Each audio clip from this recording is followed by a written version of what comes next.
No, I can't. I'm sorry. I'm actually married. Um, hey, and thank you for clicking play. We're going to do another gameplay, and it's Chase HQ.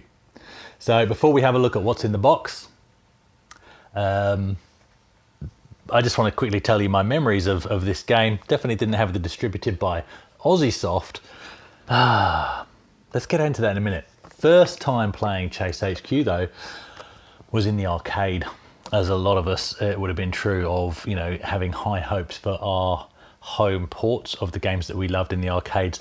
I was a huge fan of Outrun, and I distinctly remember the first time I saw Outrun, and it was in a motorway service station.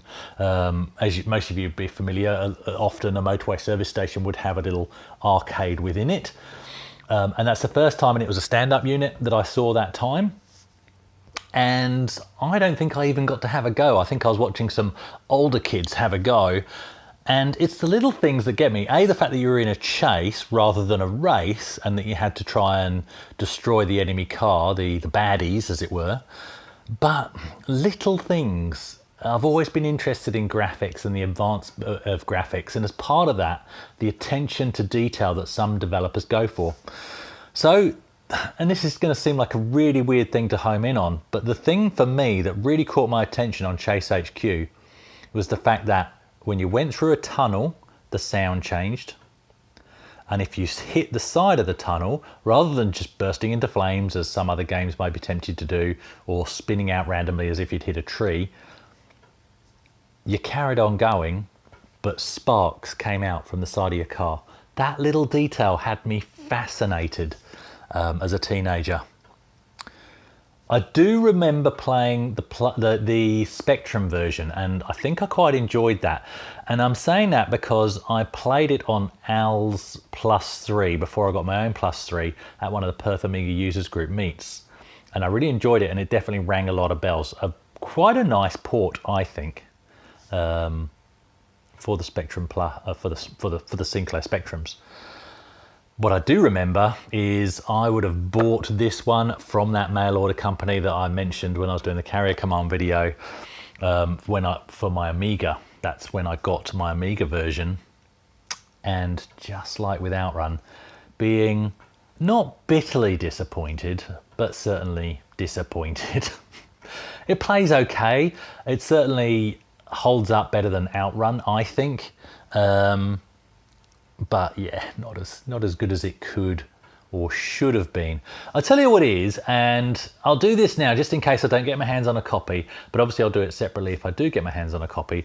And that's the second one, so Chase HQ2, otherwise known as SCI, I think, Special Crimes Investigation or whatever it was. And that's the one where, so in this you drive a Porsche 928, as seen down here, covered by an Aussiesoft sticker. And that's the undercover police car. In the second one, you actually are driving a Nissan 300ZX. I've owned one of those with the Targa roof. And so in the game, not only are you driving, but you can shoot as well. That's a whole separate topic. But what my point is, the home conversion for the Amiga of that follow-up was actually really, really nice, I think. This, not so much. Let's have a look at what's in the box and let's have a play. Okay, so Chase HQ for the Amiga, that's distributed by Aussiesoft. Front of the box, back of the box, nice screenshots on this one, I think. And let's see, this is another one I got off Reese from the Perth Amiga users group, and as with Carrier Command, now there's no audio cassette in this one. That's a good thing. If you've seen the Carrier Command video, you'll understand that. There's no audio cassette in this. What we do have is the original Ocean Bag, which is a really nice inclusion. We've got Megacomp at your newsagent. There we go. Trying to see something that tells me that that's... Oh, I was going to say that tells me that's Australian rather than... The All Australian Games Mag may be the big clue. So there we go, Megacomp. Games featured in colour, coming soon. Somebody in Australia, somebody from Australia, I'm in Australia, somebody that grew up in the 90s, tell me, did Megacomp eventuate? Was that a thing? Does anybody have a copy of Megacomp? I'd quite like to see what that was about. That'd be great. Otherwise, I'll have to ask my newsagent. There we go. It's due out on the 25th of December, 1989. There we go. Okay, so that's what's there. Let's see what else is in the bag. We have the manual. So that's nice, and it's just one of those fold-out manuals. And fortunately, and fortunately, not unfortunately, and fortunately, this is nowhere near as complicated as something like Carrier Command, for example, which I will revisit, by the way, so we can just jump straight into this game. No problem whatsoever. Although I may quickly need to remind myself, I think it's spaced, isn't it, for turbo? We'll figure it out. Most of this is in French or something. Oh, here we go. Down the bottom here. No, that's Spanish. That's goodness knows what.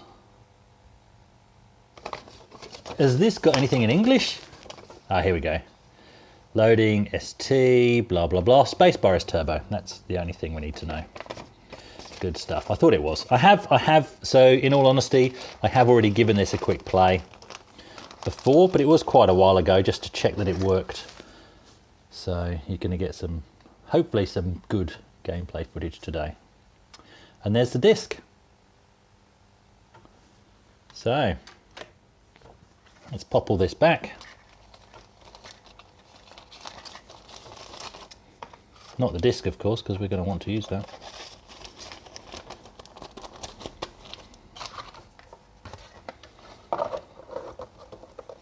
We'll pop that up there. And let's give this game a play. Okay, let's pop in the disc.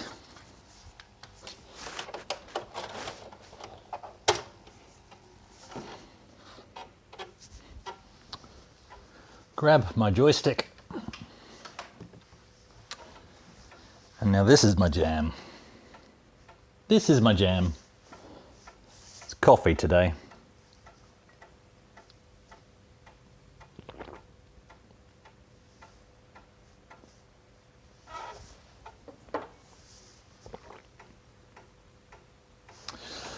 Make sure we've got audio again, sorry. Oh, yes we do. We're good.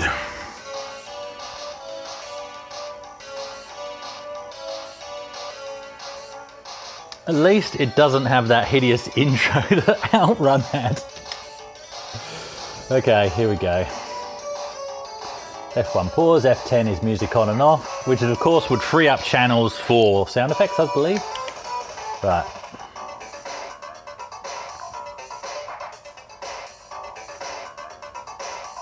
So here we go.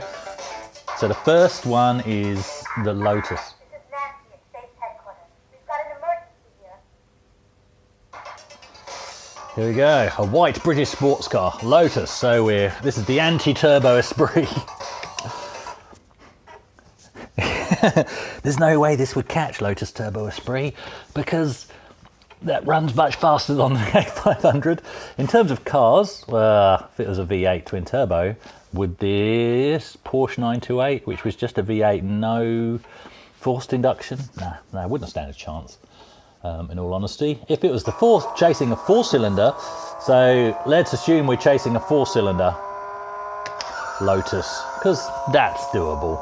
In this 928 engine, if you're into cars, is still kind of in use. So the V8 that was in this is still in use in the Porsche Cayenne, the big four-wheel drive thing.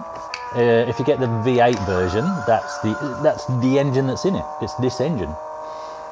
There we go, boring car facts for you. Now, what I don't like about this, and I'm going to pick some holes in it, even though I was never lucky enough to be a developer, but as a consumer, oh, come on. There's a few things, the sprites for the cars are just too small compared to the arcade port or even other home ports, I'm sorry. They're just too small. And is it me, or does it look more like, it's a bit hard now because I've got dust coming out the back, but once we get back on the tarmac, it looks more like a hover car. There's something really wrong about the way they've done the back wheels. And now let's talk about this skidding out on corners. Quite often I will find I'm past the end of the corner and it's as if it's kind of doing some fake inertia thing that actually, or maybe the programming of the corner is different to the visuals of the corner, is the only other explanation I can think of. It just doesn't work. Often you're out of the corner and then you'll just randomly find yourself going off. See what I mean? It looks like a hover car. It doesn't look right. I'm sorry. I'm sorry if you're involved in the making of this. It's a bit late to be doing a review. Look, other than that, it's playable. Another visual thing is, in a lot of sections, it's almost as if, see there, in a lot of sections, it's almost as if the road gets wider. I ran out of time because I'm talking. It's as if, look, the road is getting wider on the horizon. The perspective is off. So I do, again, I'm sorry. I'm sorry, but right, let's actually concentrate, shall we? It's about how consistent I was on the arcade as well, although I've now let him get away, so we might have to have another go where I won't talk as much. See, look, I was skidding to the edge. I couldn't bring it in, and I was on it visually. I was on a straight. What's with that? There's so many things wrong with this game. But you know what? Back in the day, and that's what it's about for me, it's one of those games that I would pull out. I would try and forgive it for the fact that the last time I played it, I was unhappy with it. And I would pull it out again. There he is. I would pull it out again and I would give it another go. Did I enjoy playing it? Do I remember having fun? Yes, I had fun. Was it cheaper than throwing pound after pound after pound in the arcades down at the coast? Of course it was. And that's all we really expected out of the arcade ports back then. We didn't expect it to be perfect. We just hoped it would be as close as it could be. I think this could have been better, but it's still fun. It's good. And this is satisfying.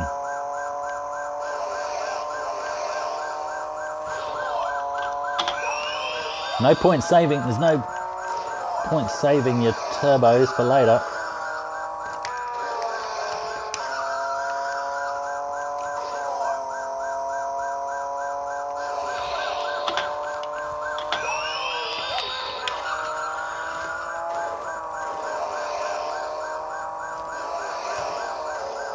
Yeah, we won't have to do a retake, even though I've used a continue.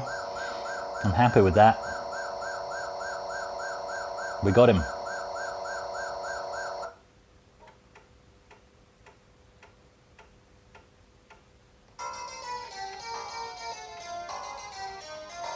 You're under arrest. Yeah, nice. Nice work. All right, so if you can hear me over the din in the background, that was Chase HQ. And definitely, again, very pleased to have this back in the collection. Even though it wasn't one of my favorite games, the memory and the imagination you add to it takes you back, or at least takes me back, to actually the arcade experience. And that's what it's about. This is one that I would definitely plug in quite frequently now that I've done a reaction for you guys. Because despite its faults, it is good fun to play, and surely that's the most important thing. All right, and it's one I have to beat. I did beat it back in the day, but that has to be redone as well. All right, thanks guys. Stay safe.